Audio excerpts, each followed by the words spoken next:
Hello guys, আসসালামু আলাইকুম। সবাই কেমন আছেন? আশা করি সবাই ভালো আছেন। ইনশাল্লাহ আমিও আপনাদের দোয়া ভালো আছি। তো যাই হোক, আমি গ্রামের বাড়িতে আসছি বেড়াতে।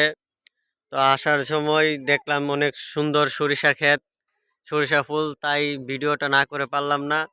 তো যদি আমার এই ভিডিওটি ভালো লাগে অবশ্যই আমার ফেসবুক পেজটি ফলো করবেন। যারা আমার ইউটিউব চ্যানেল থেকে দেখতেছেন সবাই আমার চ্যানেলটিকে সাবস্ক্রাইব করবেন। সাথে আমার আরেকজন বন্ধু আছে, আমার আরেকজন বন্ধু আছে সাথে। আমার আরেকজন ছিল, উনি চলে গেছে। তো যাক, ভিডিওটি কেমন লাগলো অবশ্যই জানাবেন, সরিষা ক্ষেতের ভিডিওগুলো। তাই আমি গ্রামের বাড়িতে আসছি, তাই বেশি ভিডিও দিতে পারবো না, সময় নেই। আমি আবার কালকে সকালে ঢাকা ব্যাক করবো। সবাই আমার জন্য দোয়া করবেন।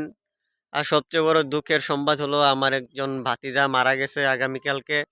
সবাই ওর জন্য দোয়া করবেন। ইনশাল্লাহ আল্লাহ যেন সবাইকে সবাই দোয়া করবেন, তারা যেন আল্লাহ জান্নাত দান করেন।